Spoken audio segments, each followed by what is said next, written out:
I'm here to talk about success. The first rule of success is to have a vision. You see, if you don't have a vision of where you go, and if you don't have a goal where you go, you drift around and you never end up anywhere. I mean, as you know, I was born in 1947 in Austria after the Second World War. So I was very fortunate that I stumbled onto my vision. And I didn't really like Austria when I grew up. I couldn't wait to get out of there. I couldn't see myself becoming a farmer or a worker in a factory or anything like that. Even though my parents wanted me to stay there and have a normal life. But that was their vision, not mine. My vision was totally different. I felt that I was born for something special, for something unique, for something big.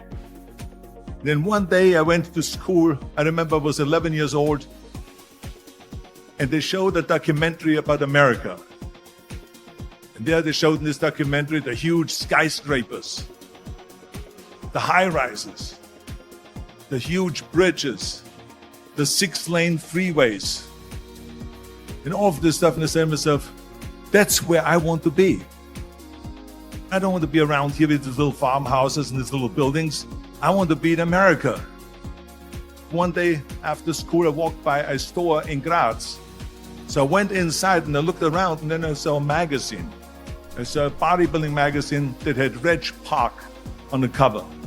Reg Park was then a 3-time Mr. Universe. And I saw him on the big screen as Hercules. I read that and I said to myself, wow, this is the blueprint for my life. This is exactly what I want to do. I want to become a bodybuilding champion just like Reg Park.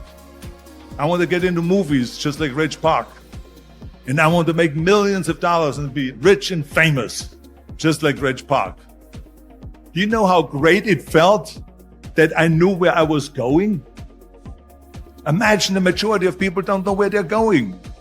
I knew where I was going, that I'm going to become this bodybuilding champion just like him. So it was just a question of how do you do it? I was so relieved because when you have a goal, when you have a vision, everything becomes easy. So people always ask me when they saw me in the gym in the pumping iron days, they say, why is it that you're working out so hard? 5 hours a day, 6 hours a day, and you have always a smile on your face.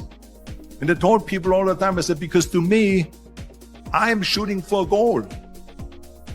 In front of me is the Mr. Universe title.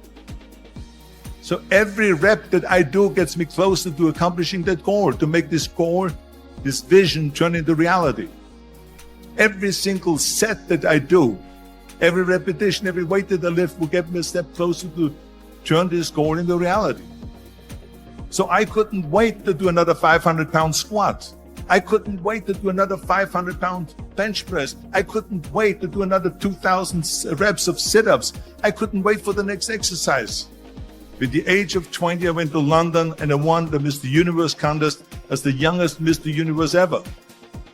And it was because I had a goal. So let me tell you something, visualizing your goal and going after it makes it fun.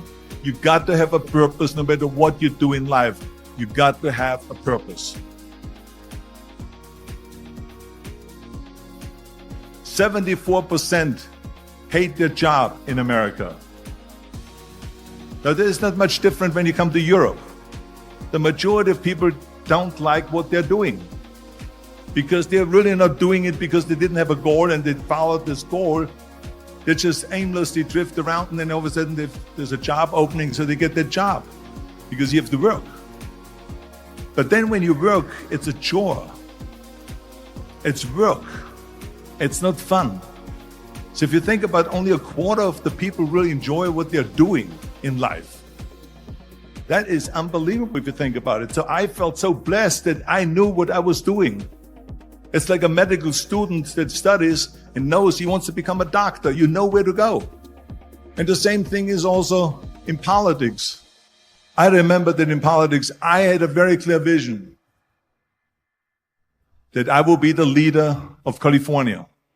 This is as far as I could go because I was not born in America, so I could not run for president. So being the governor of the fifth largest state, I should say the largest state, the fifth largest economy in the world, was for me really the ultimate title, the ultimate accomplishment in politics.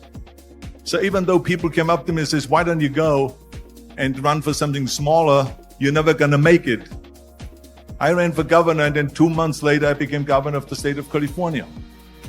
Again, because I had a very clear vision what I'm gonna do with California. So that's rule number one, have a vision. Rule number two is, don't listen to the naysayers. Don't listen to the naysayers.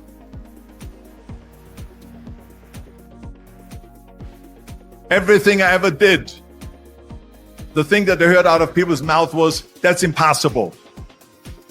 That can't be done. Or no. That is exactly what I heard, and of course I proved to the people that it can't be done. So whenever someone said to me, it can't be done, I heard, it can be done. When they said no, I heard yes. And when they said it's impossible, I heard it is possible. I'm a strong believer of what Nelson Mandela said, that everything is always impossible until someone does it. Well, I'm going to be the one, I said to myself, I'm going to do it and I'm going to show it to them. Maybe it has never been done before. That's perfectly fine with me. But I'm going to do it. And I did not listen to the naysayers. It's all about the hard work that you put in. I said to myself, in bodybuilding, I worked out 5-6 hours a day. I'm going to do the same thing now for acting. And of course, I went to college to study English. I studied the accent removal, acting classes, and all of this stuff all day long. I worked and I worked and I worked. And within a short period of time, I made one movie called Hercules in New York, which of course went right into the toilet. But it didn't discourage me. I still had the same vision. And then all of a sudden I did Streets of San Francisco. I did Stay Hungry and Pumping Iron and The Villain. And then all of a sudden I was asked by Dino De Laurentiis and by Universal Studio to star in Conan the Barbarian. And after I did Conan the Barbarian, the director at the press conference said to the press, the director was John Milius. He said to the press, if we wouldn't have had Arnold, we would have had to build one. So think about that. The very body that they said can never be sold because the time is wrong. A few years later, I'm doing Conan the Barbarian, and it was the #1 hit at the box office when it came out in the summer of '82. Think about that. And the director says, if we wouldn't have had his body, we would have had to build one. So all of a sudden, my body became an asset, not a liability.